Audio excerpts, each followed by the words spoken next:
Ang sulat ni Pablo alang sa mga taga-Filipos. Filipos, Kapitulo 1.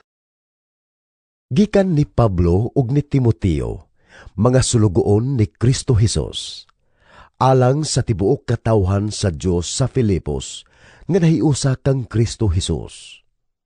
Lakip sa mga pangulo o sa mga katabang sa buluhaton sa iglesia, Ang Dios nga atong Amahan ug ang Ginoong Hesukristo maghatag kaninyo sa grasya ug kalinaw. Nagpasalamat ako sa Dios sa matag higayon nga maghandom ako kaninyo, ug malipayon ako sa pag-ampo kanunay alang kaninyong tanan, tungod sa inyong pagtabang kanako sa buluhaton sa Ebanghelyo, sukad sa una gayong adlaw hangtod karon. Ug busa, siguro ako nga kining maayong buhat nga gisugdan sa Dios diha kaninyo, padayunon gayud niya hangtod mahuman kini sa pagbalik ni Kristo Jesus. Angay gayud nga bation ko kini alang kaninyo, sanglit gimahal ko man kamo, kay nakig-ambit man kamong tanan niining pribilehiyo nga gihatag sa Dios kanako. Dili lamang karon nga nabilanggo ako, kundili samtang gawas nun pa ako sa pagpanalipod ug sa pagpalambo sa buluhaton sa Ebanghelyo. Nasayod ang Dios nga ang tim-os kong pagbati alang kaninyong tanan, gikan gayud sa kasing-kasing ni Kristo Jesus. Maoy akong pag-ampo nga magtubo unta ang inyong gugma, kahibalo ug kaalam sa paghukom, aron makapili kamo sa labing maayo. Sa ingon niini, maputli kamo nga walay ikasaway diha kaninyo unya sa pagbalik ni Kristo. Mapuno unya ang inyong kinabuhi sa maayong mga hiyas nga gikan ni Hesukristo alang sa himaya ug dungog sa Dios. Buot kong masayran ninyo mga igsoon, nga ang nahitabo kanako nakatabang hinuon sa pagpauswag sa Ebanghelyo. Tungod niini, ang tanang mga magbalantay sa palasyo ug ang uban nga ania diri, nahibalo nga nabilanggo ako tungod kay sulugoon man ni Kristo. Ug tungod sa akong pagkabilanggo, misamot ang pagsalig sa kadaghanan sa mga kaigsuunan diha sa Ginoo, ug milabi pagayod ang ilang kaisog sa pagsangyaw sa mensahe sa Dios sa walay kukahadlok. Hinuon, pipila kanila nagsangyaw kang Kristo tungod sa kasina ug pag-indigay, apan ang uban nagsangyaw kaniya sa maayong kabubuton. Gibuhat nila kini pinasikad sa gugma, kay nasayod man sila nga ang Dios naghatag kanako sa buluhaton sa pagpanalipod sa Ebanghelyo. Apan ang uban wala magsangyaw kang Kristo sa kinasing-kasing gayon, kundili tungod kay buot silang magpadako sa ilang kaugalingon, aron kadugangan ang kalisod nga giantos ko sa bilangguan. Apan kini walay bali kanako. Gikalipay ko kini basta lang isangyaw si Kristo sa bisan unsang paagi, hiwi man o matarong ang tuyo. Og magpadayon ang akong kalipay, kay nasayod ako nga tungod sa inyong mga pag-ampo ug sa panabang sa Espiritu ni Hesukristo, buhian gayud ako. Ang dako kong tinguha ug paglaom, mao nga dili gayud nako pakyason ang pagtuman sa akong katungdanan. Magmaisog hinuon ako sa tanang panahon, labi na gayud ning panahona, aron makapasidungog ako kang Kristo, buhi man ako o patay. Kay alang kanako, ang kinabuhi mao si Kristo, ug ang kamatayon maghatag og dugang nga kabulahanan. Apan kun buhi ako, makahimo ako mas mapuslanon nga buhat. Busa wala ako masayod hain niini ang akong pilion. Naglibog gayud ako kung unsay akong pilion. Buot ako mubiya nining kinabuhia, ug makig-uban kang Kristo, nga mas maayo alang kanako. Apan tungod ug alang kaninyo, labi pang maayo nga buhi ako. Nakasiguro gayud ako niini, nga magpabilin pa ako uban kaninyong tanan, aron makatabang alang sa inyong kauswagan ug kalipay diha sa pagtuo. Busa kun mahiuban na usab ako kaninyo, mas makapasigarbo kamo kanako diha kang Kristo Jesus. Karon, Ang mahinungdanon mao nga magkinabuhi kamo sumala sa ebanghelyo ni Kristo. Aron bisag dili ako makaanha kaninyo, madungog ko nga nagpabilin kamo nga lig-on diha sa usa ka katuyuan ug naghiusa kamo sa pagpalambo sa pagtuo diha sa ebanghelyo. Ug nga kamo walay kalisang sa inyong mga kaaway. Magpaila kini nga mapildi gayud sila ug mudaog kamo kay ang Dios maoy maghatag kaninyo niini. Kay gihatagan kamo sa pribilehiyo dili lamang sa pagtuo kang Kristo, kundi sa pag-antos usab tungod ug alang kaniya. Kay makigbisog man kamo uban kanako. Mao kini ang pakigbisog nga nakita ninyo nga gisagubang ko sukad pa kaniadto ug hangtod karon sumala sa inyong nadunggan. Ang sulat ni Pablo alang sa mga taga-Filipos. Filipos, Kapitulo 1.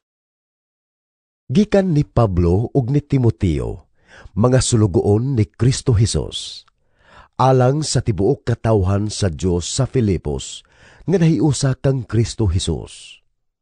Lakip sa mga pangulo ug sa mga katabang sa buluhaton sa iglesia, Ang Dios nga atong Amahan ug ang Ginoong Hesukristo maghatag kaninyo sa grasya ug kalinaw. Nagpasalamat ako sa Dios sa matag higayon nga maghandom ako kaninyo ug malipayon ako sa pag-ampo kanunay alang kaninyong tanan tungod sa inyong pagtabang kanako sa buluhaton sa ebanghelyo sukad sa una gayong adlaw hangtod karon.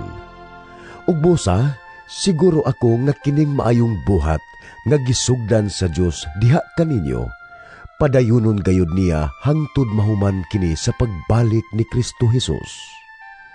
Angay gayud nga bation ko kini alang kaninyo, sanglit gimahal ko man kamo, kay nakig-ambit man kamong tanan niining pribilehiyo nga gihatag sa Dios kanako. Dili lamang karon nga nabilanggo ako, kundili samtang gawas nun pa ako sa pagpanalipod ug sa pagpalambo sa buluhaton sa ebanghelyo. Nasayod ang Dios nga ang tim-os kong pagbati alang kaninyong tanan, gikan gayud sa kasing-kasing ni Kristo Jesus. Maoy akong pag-ampo nga magtubo unta ang inyong gugma, kahibalo ug kaalam sa paghukom, aron makapili kamo sa labing maayo. Sa ingon niini, maputli kamo nga walay ikasaway diha kaninyo unya sa pagbalik ni Kristo. Mapuno unya ang inyong kinabuhi sa maayong mga hiyas nga gikan ni Hesukristo alang sa himaya ug dungog sa Dios. Buot kong masayran ninyo mga igsuon, nga ang nahitabo kanako nakatabang hinuon sa pagpauswag sa ebanghelyo. Tungod niini, ang tanang mga magbalantay sa palasyo ug ang uban nga ania diri, nahibalo nga nabilanggo ako tungod kay sulugoon man ni Kristo. Ug tungod sa akong pagkabilanggo, misamot ang pagsalig sa kadaghanan sa mga kaigsuunan diha sa Ginoo, ug milabi pagayod ang ilang kaisog sa pagsangyaw sa mensahe sa Dios sa walay kukahadlok. Hinuon, pipila kanila nagsangyaw kang Kristo tungod sa kasina ug pag-indigay, apan ang uban nagsangyaw kaniya sa maayong kabubuton. Gibuhat nila kini pinasikad sa gugma, kay nasayod man sila nga ang Dios naghatag kanako sa buluhaton sa pagpanalipod sa ebanghelyo. Apan ang uban wala magsangyaw kang Kristo sa kinasing-kasing gayon, kundili tungod kay buot silang magpadako sa ilang kaugalingon aron kadugangan ang kalisod nga giantos ko sa bilangguan. Apan kini walay bali kanako. Gikalipay ko kini basta lang isangyaw si Kristo sa bisan unsang paagi. Hiwi man o matarong ang tuyo. Og magpadayon ang akong kalipay kay nasayod ako nga tungod sa inyong mga pag-ampo ug sa panabang sa Espiritu ni Hesukristo, buhian gayud ako. Ang dako kong tinguha ug paglaom, mao nga dili gayud nako pakyason ang pagtuman sa akong katungdanan. Magmaisog hinuon ako sa tanang panahon, labi na gayud ning panahona, aron makapasidungog ako kang Kristo, buhi man ako o patay. Kay alang kanako, ang kinabuhi mao si Kristo, ug ang kamatayon maghatag og dugang nga kabulahanan. Apan kun buhi ako, makahimo akog mas mapuslanon nga buhat. Busa wala ako masayod hain niini ang akong pilion. Naglibog gayud ako kung unsay akong pilion. Buot ako mubiya nining kinabuhia ug makig-uban kang Kristo nga mas maayo alang kanako. Apan tungod ug alang kaninyo, labi pang maayo nga buhi ako. Nakasiguro gayud ako niini nga magpabilin pa ako uban kaninyong tanan, aron makatabang alang sa inyong kauswagan ug kalipay diha sa pagtuo. Busa kun mahiuban na usab ako kaninyo, mas makapasigarbo kamo kanako diha kang Kristo Jesus. Karon, ang mahinungdanon mao nga magkinabuhi kamo sumala sa ebanghelyo ni Kristo, aron bisag dili ako makaanha kaninyo, madungog ko nga nagpabilin kamo nga lig-on diha sa usa ka katuyuan ug naghiusa kamo sa pagpalambo sa pagtuo diha sa ebanghelyo, ug nga kamo walay kalisang sa inyong mga kaaway. Magpaila kini nga mapildi gayud sila ug mudaog kamo kay ang Dios maoy maghatag kaninyo niini. Kay gihatagan kamo sa pribilehiyo dili lamang sa pagtuo kang Kristo, kundi sa pag-antos usab tungod ug alang kaniya. Kay makigbisog man kamo uban kanako. Mao kini ang pakigbisog nga nakita ninyo nga gisagubang ko sukad pa kaniadto ug hangtod karon sumala sa inyong nadunggan. Ang sulat ni Pablo alang sa mga taga-Filipos. Filipos Kapitulo 1.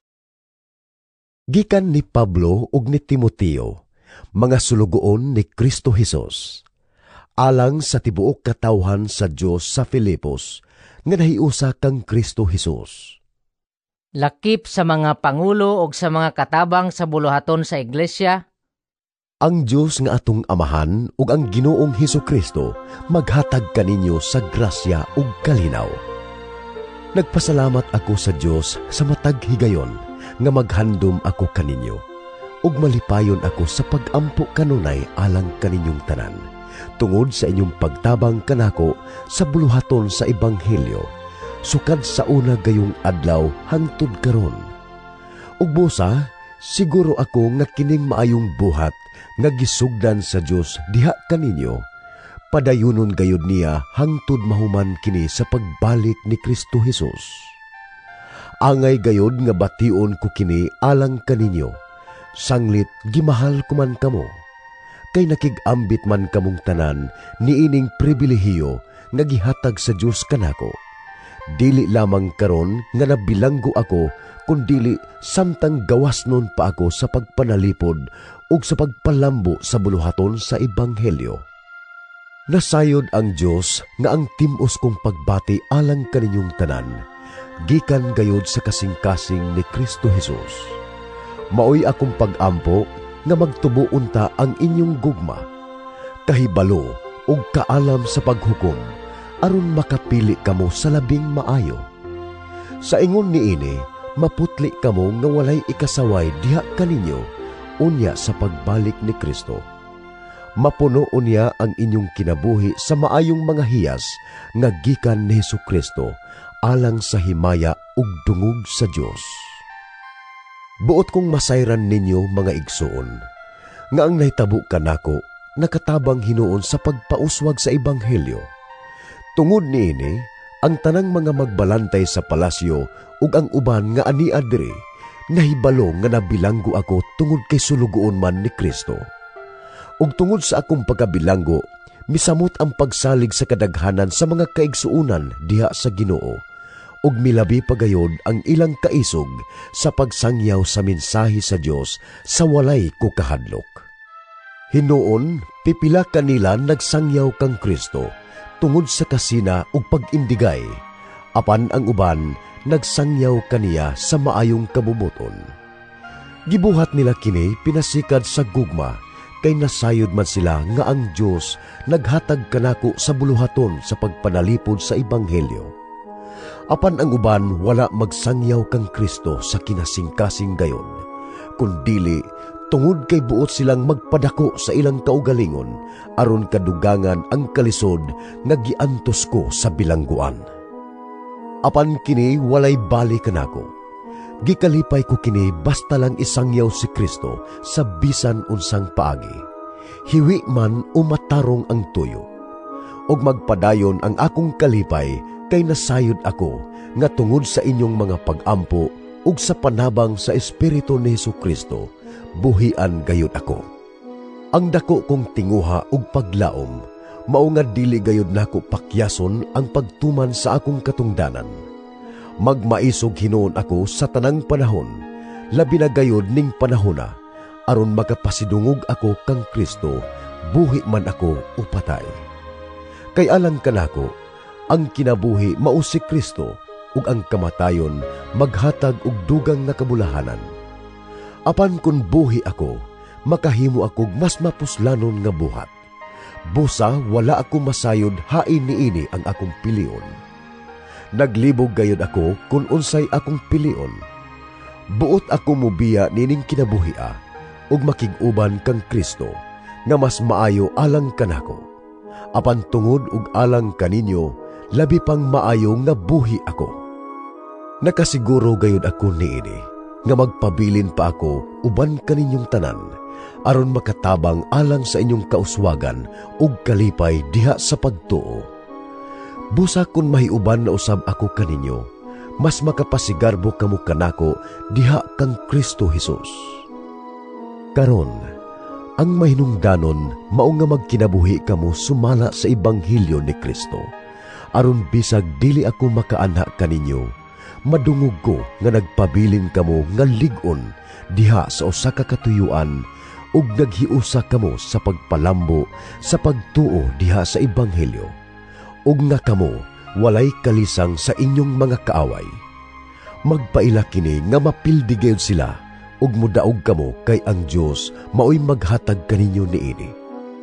Kay gihatagan kamo sa pribilehiyo dili lamang sa pagtuo kang Kristo, kundi sa pag-antos usab tungod ug alang kaniya, kay makigbisog man kamo uban kanako. Mao kini ang pakigbisog nga nakita ninyo nga gisagubang ko sukad pa kaniadto ug hangtod karon sumala sa inyong nadunggan. Ang sulat ni Pablo alang sa mga taga-Filipos. Filipos Kapitulo 1. Gikan ni Pablo ug ni Timoteo, mga sulugoon ni Kristo Jesus, alang sa tibuok katawhan sa Dios sa Filipos, nga nahiusa kang Kristo Jesus. Lakip sa mga pangulo ug sa mga katabang sa buluhaton sa iglesia, ang Dios nga atong Amahan ug ang Ginoong Hesukristo maghatag kaninyo sa grasya ug kalinaw. Nagpasalamat ako sa Dios sa matag higayon nga maghandom ako kaninyo, ug malipayon ako sa pag-ampo kanunay alang kaninyong tanan, tungod sa inyong pagtabang kanako sa buluhaton sa ebanghelyo, sukad sa una gayong adlaw hangtod karon. Ug busa, siguro ako nga kining maayong buhat nga gisugdan sa Dios diha kaninyo, padayunon gayud niya hangtod mahuman kini sa pagbalik ni Kristo Jesus. Angay gayud nga bation ko kini alang kaninyo, sanglit gimahal ko man kamo, kay nakig-ambit man kamong tanan niining pribilehiyo nga gihatag sa Dios kanako. Dili lamang karon nga nabilanggo ako, kundili samtang gawas nun pa ako sa pagpanalipod ug sa pagpalambo sa buluhaton sa ebanghelyo. Nasayod ang Dios nga ang tim-os kong pagbati alang kaninyong tanan, gikan gayud sa kasing-kasing ni Kristo Jesus. Maoy akong pag-ampo nga magtubo unta ang inyong gugma, kahibalo ug kaalam sa paghukom, aron makapili kamo sa labing maayo.